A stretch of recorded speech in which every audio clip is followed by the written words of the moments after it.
Bem-vindos ao Beco com Saída. Nesse podcast, iremos falar sobre representatividade e gênero na mídia.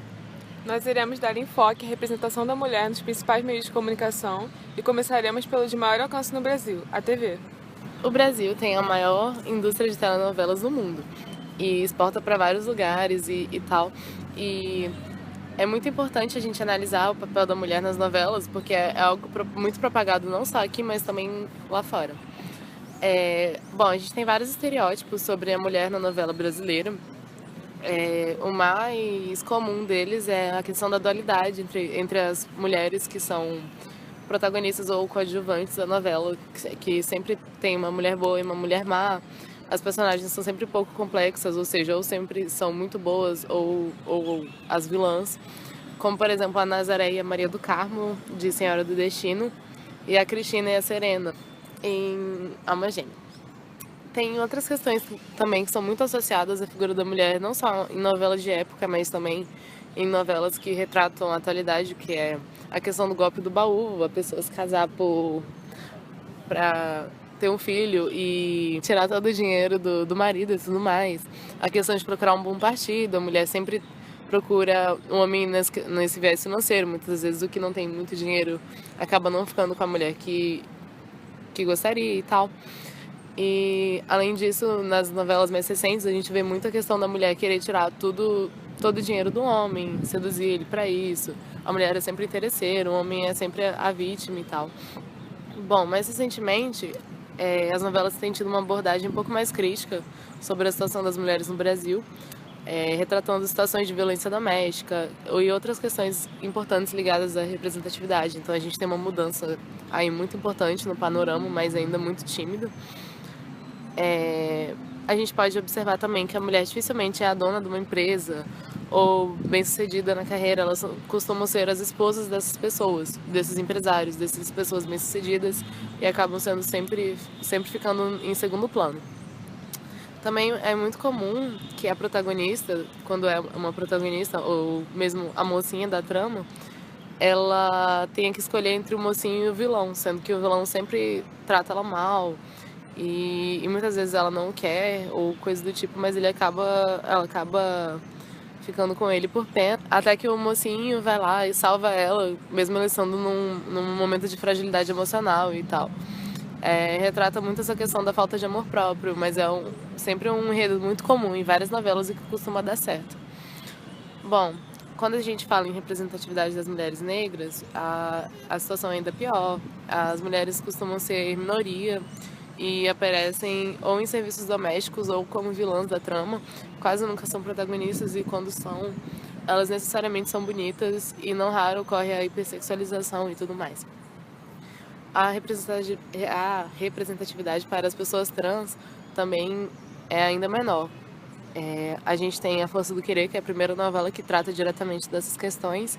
Ela traz uma personagem do gênero feminino que se identifica com o gênero masculino e que vive a transição e enfrenta preconceitos e conflitos familiares e tudo mais. Mas é muito importante perceber que, mesmo quando essas questões vêm à tona, elas apresentam um caráter meio blackface, ou seja, as pessoas que de fato são o que o personagem da novela elas nunca são na vida real. Por exemplo, em A Força do Querer, é uma mulher cis e tudo mais representando um homem trans.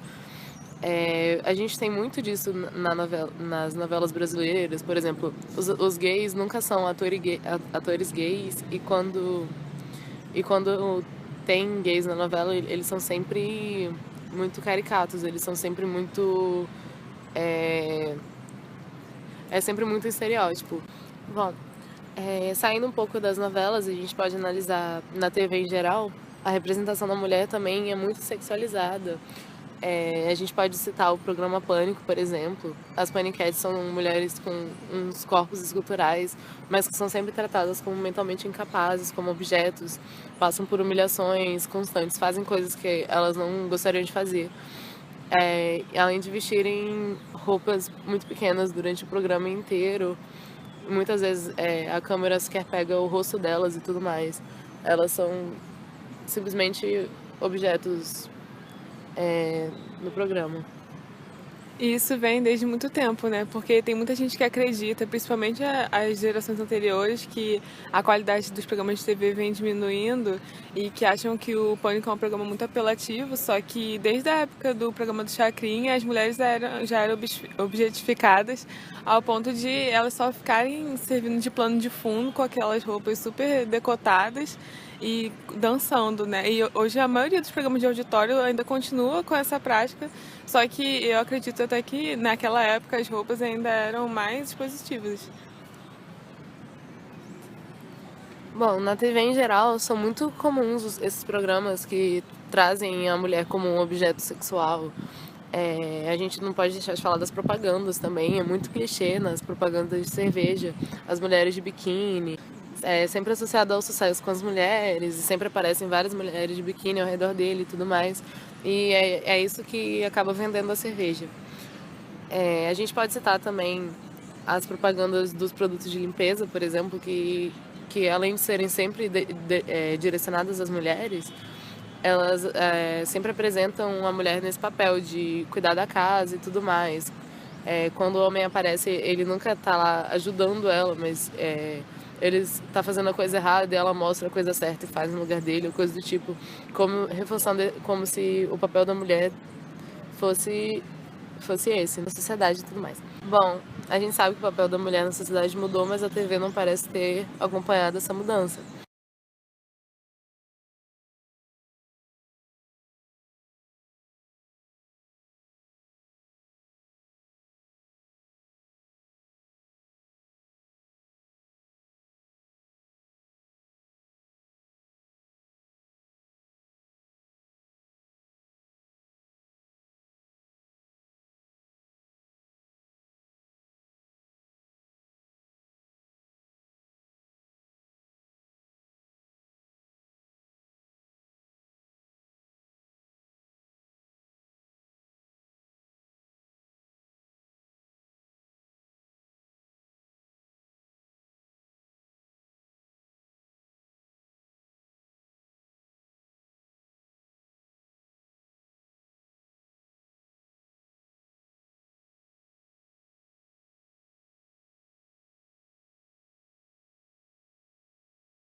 Eu acredito que pela TV ser o principal meio de comunicação e a audiência principal também ser dada às novelas e aos programas de origem brasileira, entra em contraste um pouco com o cinema, né? Porque a produção internacional é importada para cá em massa e a produção nacional não tem tanta visibilidade assim.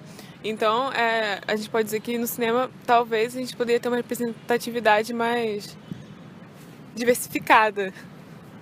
Só que ainda consiste em formatos que tem uma representatividade clichê e também que diminui o papel da mulher.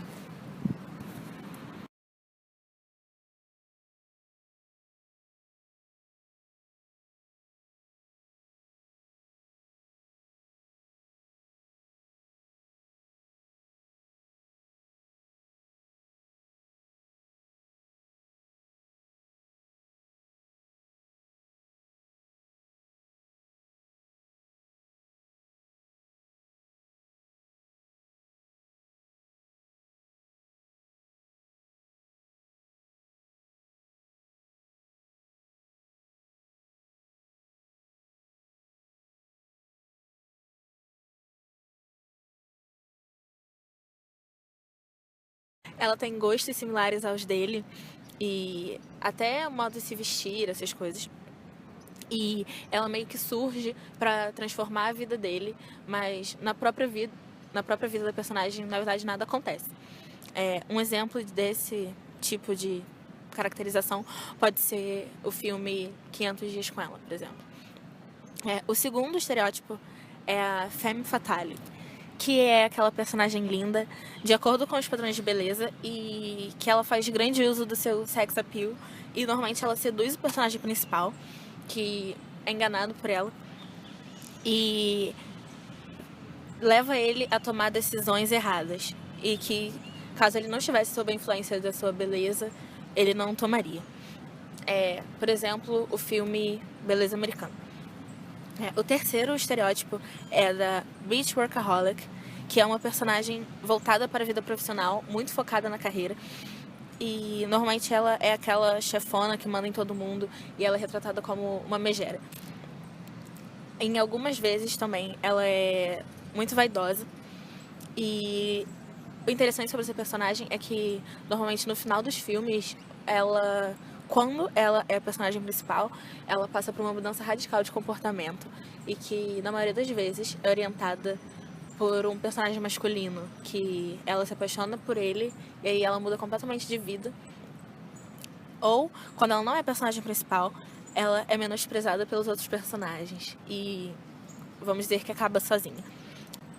O quarto estereótipo é a síndrome do antes e depois, que é aquela personagem que passa por uma mudança profunda de aparência, que, vamos dizer, que ela era feia e vira bonita. E, normalmente, após essa mudança, ela passa por mudanças profundas na vida dela e alcança conquistas que antes ela não conseguia. E normalmente essas conquistas não têm nada a ver com a aparência. Por exemplo, o filme O Diário da Princesa. No filme, a protagonista é uma adolescente que ela não é popular, não segue os padrões de beleza. Ela tem um cabelo bem volumoso e ondulado, as sobrancelhas são juntas. Ela se veste de forma diferente das meninas populares do colégio. E aí acontece determinada coisa que ela passa por uma transformação. O cabelo dela é alisado, ela faz as unhas, cuida da pele, faz as sobrancelhas, começa a usar roupas mais femininas. E aí a gente pode pensar no impacto que essa transformação tem pro público do filme, porque são adolescentes e crianças que estão assistindo no filme. Então, você imaginar que alguém que tem o cabelo como o dela pode achar que também necessita alisar o cabelo e necessita se encaixar nos padrões de beleza como ela fez. O quinto estereótipo é o chamado princípio Smurfette, e que, como o próprio nome já diz, surge dos Smurfs e que só tem uma personagem feminina. E essa personagem que se encaixa nesse estereótipo é a única mulher em um grupo de homens. E geralmente ela carrega consigo todos os estereótipos que cercam feminilidade. E normalmente ela não tem história própria.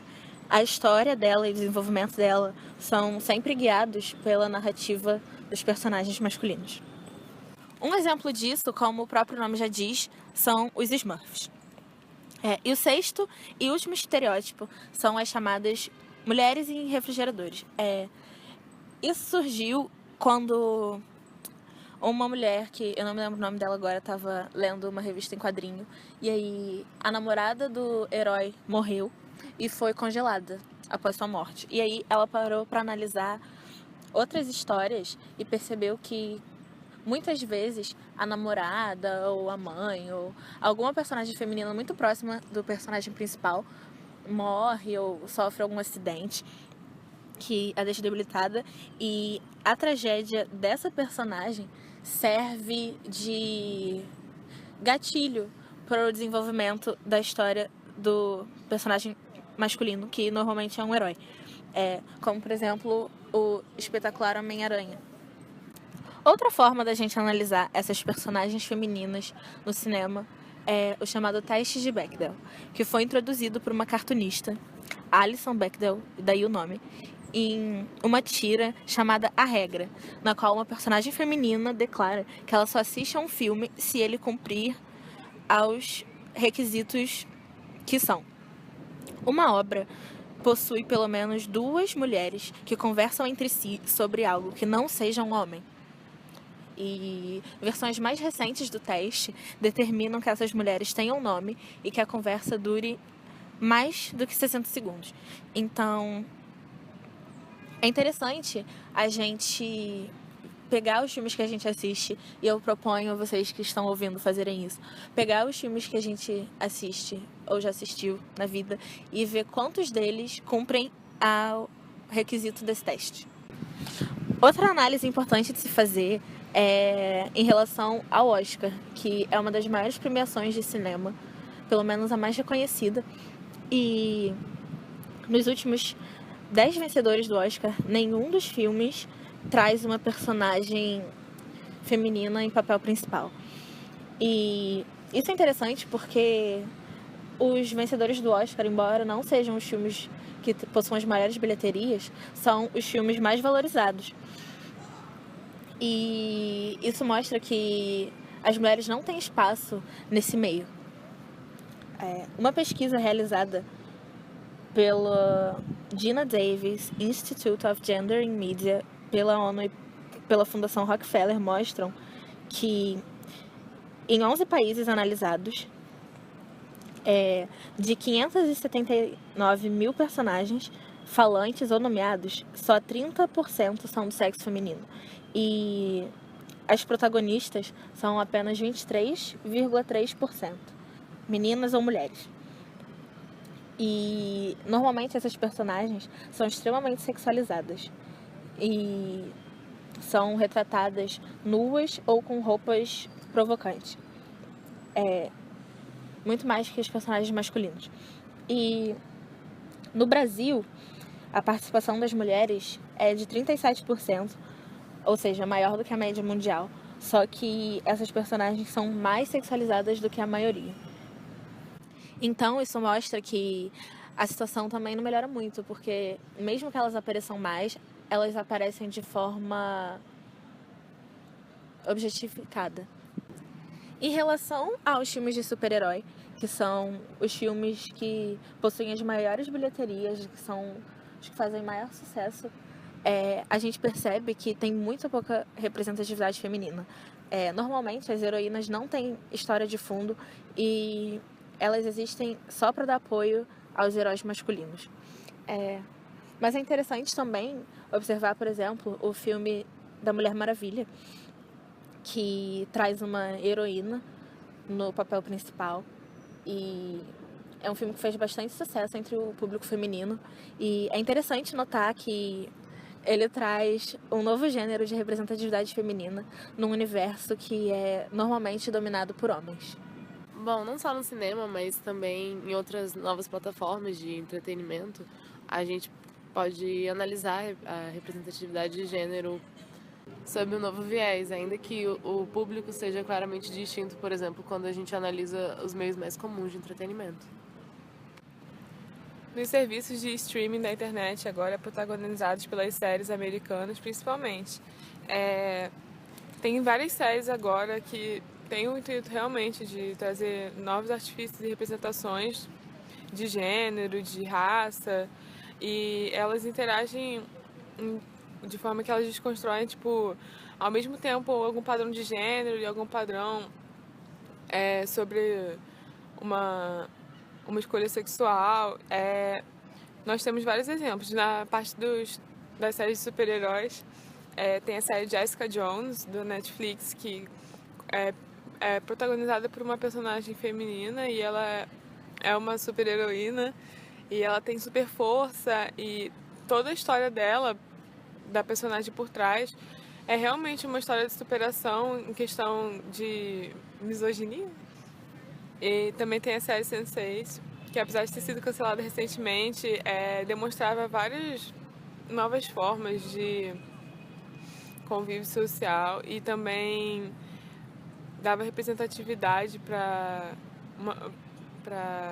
comunidade LGBT.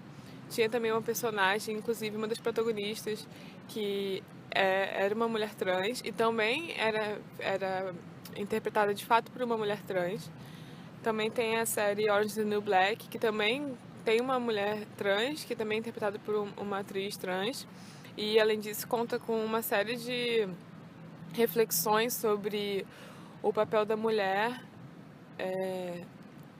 dependendo da raça também, como a mulher é vista, como a mulher negra é vista em comparação às mulheres brancas e também às latinas, no caso dos Estados Unidos. Também tem a série de White People, que narra a história e também o movimento negro dentro de uma faculdade americana, a partir do olhar de uma jovem negra que lidera uma rádio e também o coletivo da faculdade. Também tem a série Grace and Frank, que é protagonizada por duas atrizes já mais velhas, idosas, e ela quebra justamente esse padrão da mulher de idade já, que é caseira, não tem muitas ocupações, e essa série demonstra justamente o contrário, né? Como elas são ativas e estão sempre querendo conhecer coisas novas, e elas também têm uma vida romântica ativa, e apesar de serem mulheres ricas, né? Então tem essa questão da falta de representatividade ainda de outras condições socioeconômicas, mas só que já é um grande avanço ter duas mulheres mais velhas interpretando numa série no papel de protagonistas, né? Elas não fazem um papel em primeiro plano de mãe ou de avó, e sim, tipo, da vida que elas seguem, assim, independente da família.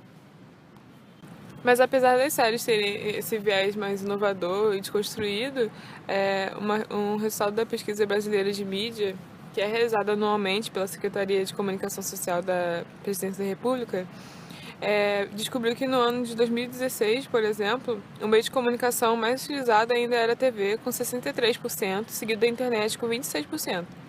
E somente entre as pessoas entre 16 e 24 anos, a internet liderava como meio de comunicação mais utilizado, e a partir dos 25 anos a TV já demonstrava sua hegemonia. Assim como quanto menor a renda familiar, maior era a predominância da TV como principal meio de comunicação. Então a gente pode ver também que, por mais que a série seja abrangente desses novos conceitos e essas novas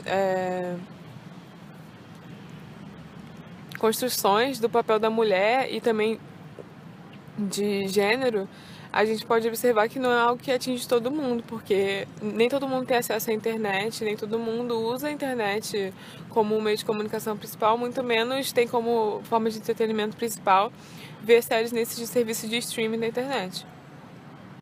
Para concluir, é importante notar que a falta de representatividade nas mídias contribui para a manutenção de um estereótipo de feminilidade e a um padrão de comportamento que cerca a vida das mulheres, no geral. E isso reflete muito no ideal masculino de que o que é ser mulher, e que os leva a pensar que mulheres que não agem dessa maneira não são mulheres de verdade. E para as mulheres, mais importante ainda, é que acaba que elas ficam tentando se encaixar nesses modelos de comportamento. E isso é muito prejudicial porque as mulheres reais são levadas a acreditar que as suas existências não são válidas. Bom, gente, esse é o fim do nosso podcast e obrigada por ouvirem. Essa roda de conversa foi integrada por mim, Manuela Caputo, pela Giovana Morim e pela Laura Suprani. A gente gostaria de agradecer ao Felipe Creton, do Centro de Produção Multimídia da ECO, e também aos nossos amigos de turma que fizeram as vinhetas, o Matheus Faglione, Kim Queiroz, Letícia Cruz, Maria Paula Dognani, Laís Torres, Ricardo Andrade, Matheus Nascimento, Murilo Eli, Maria Luísa Coropos e Juliana Varenga. O nosso podcast Beco com Saída é um trabalho da turma SE1 para a disciplina de Comunicação e Realidade Brasileira do curso de Comunicação Social da UFRJ. Então não esqueça também de sintonizar nos outros episódios do Beco com Saída. Até o próximo podcast.